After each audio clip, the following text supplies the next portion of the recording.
নমস্কার বন্ধুরা, আমি এম গার্ডেন পি থেকে প্রদীপ। বন্ধুরা, ডালিয়ার কুন্দ সংরক্ষণের যে ব্যাপারটা বিগত ভিডিওতে আমি দেখিয়েছিলাম যে কুন্দ সংরক্ষণ কিন্তু আমরা টবের মাটিতে যেভাবে কুন্দগুলো আছে ওইভাবে রাখলেও কুন্দ সংরক্ষিত হতে পারে।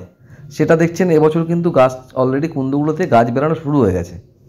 প্রত্যেকটা টবে আমার 14টা টবে একটা টবে কুন্দ পচে গেছে, কিন্তু আর 12-13টা টবেই কিন্তু গাছের দেখা দিয়েছে, কোনোটা এখনও দেখা দিচ্ছে আর কি এরকম ব্যাপার, আর কোনোটাতে খুব ভালো দেখা দিয়েছে।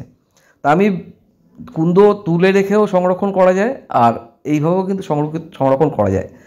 এর থেকে গাছ কখন বেরাবে?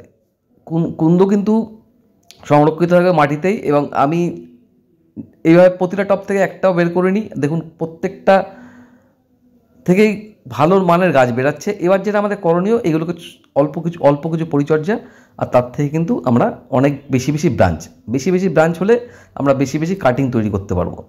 তো আমার এগুলো পম চন্দ্রমল্লিকা, পম ডালিয়া। গত বছর আমি পম ডালিয়া করেছিলাম, দেখেছেন সবে ফুটে বেরাচ্ছে সুন্দর গাছ। আর কুন্দ যদি কেউ সংরক্ষিত করে রাখেন, অবশ্যই এই বর্ষা পড়ে গেছে, এখন কিন্তু আর কুন্দ রেখে দেওয়ার ব্যাপার নেই, বাইরে মাটিতে প্রতিস্থাপন করে দিতে হবে। বর্ষার জল পড়ার সাথে সাথে কুন্দতে বর্ষার জল পড়ার সাথে সাথে আপনারা কিন্তু তার প্রতিফলন দেখতে পাবেন। কোনো টবে অগ্রিম গাছ বেরোবে, কোনো টবে একটু 2-4 দিন দেরি পড়বে। তো আমি এইটা লক্ষ্য করছিলাম জুন মাসের শেষের দিক থেকেই, মানে বৃষ্টি হওয়ার পর থেকে কিন্তু প্রতিটা টবে কুন্দ থেকে সুন্দর গাছ বেরিয়ে এসছে। তা আমি নিজেই কাটিং করবো এবছর ঠিক করি, তাই একটু আগে কাটিং করবো বলে কোনো টবের কুন্দগুলোকে আমি ফেলিনি। এই গাছটা তো অনেক বড় হয়ে গেছে এবং অনেকগুলো গাছ বাইরে বেরিয়ে এসছে। আমি কি এই সময় যেটা পরিচর্যা, একটু বর্ষার সময় খাবার দিতে হবে না, গাছগুলোকে মেইনলি একটু সাপোর্ট দিতে হবে, কারণ কুন্দগুলো যেভাবে হেলে পড়ে ভেঙে যায়, তার জন্য গাছগুলো একটু সাপোর্ট দিতে হবে যাতে ভেঙে না পড়ে।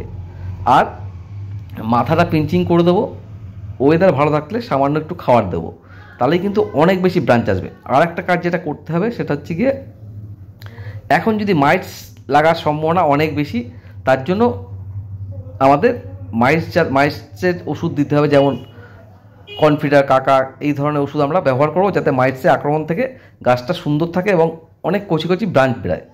যদি মাইটস ভালোভাবে লেগে যায়, সেক্ষেত্রে কিন্তু আপনি পিঞ্চিং করলেও কচি ব্রাঞ্চ সে দেখা মিলবে না। তো আমি প্রত্যেকটা গাছকে পিঞ্চিং করে দিচ্ছি এবং তার থেকে বেশি ব্রাঞ্চ পাবো এবং বেশি কাটিং করব।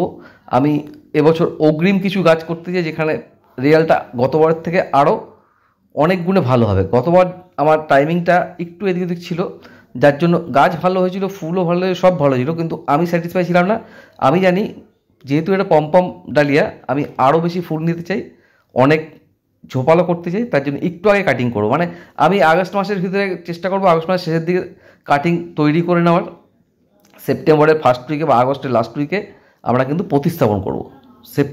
টার্গেট হচ্ছে গিয়ে আগস্টের লাস্ট উইকে প্রতিস্থাপন করা। তো লাস্ট উইকে প্রতিস্থাপন করলে গাছ কিন্তু আমরা অনেক ঝোপালো করতে পারবো। সেক্ষেত্রে আমরা মানে 10 ইঞ্চিতে যদি করা যায়, 10 ইঞ্চিতে করলেই রেজাল্টটা ভালো হবে।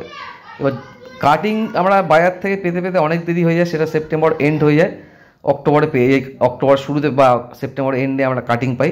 তো আমাদের দরকার যেটা, সেটা কাটিংটা আগে দরকার। যারা কুন্দ রেখেছিলেন বা যারা টবের মাটিতে এখনও কুন্দ পড়ে যায় যাদের, তারা কিন্তু অবশ্যই বাইরে বৃষ্টির জলে গাছ কুন্দগুলো টব সহ দিয়ে দিন। দেখবে 7 থেকে 10 দিনের ভিতরে কিন্তু আপনার কুন্দ থেকে নতুন চারা বেরিয়ে আসবে। সেই চারা থেকেই আমরা সুন্দরভাবে কাটিং কীভাবে করবো সেটা নিয়ে আমি পরে একটা একদম সহজ ভিডিও দেবো। কাটিং আমি বিগত দিনেও করেছিলাম, তো সেই একদম সহজ ভিডিওটা কিন্তু আপনার সামনে থাকবে, যেটা থেকে আপনার বাড়িতে বসে চন্দ্রমল্লিকার এই ডালিয়ার কাটিং নিজেরাই তৈরি করে নিতে পারবেন। তো পরবর্তী ভিডিও অবশ্যই আপডেট থাকবে, আপনারা যারা সঙ্গে থাকবেন অবশ্যই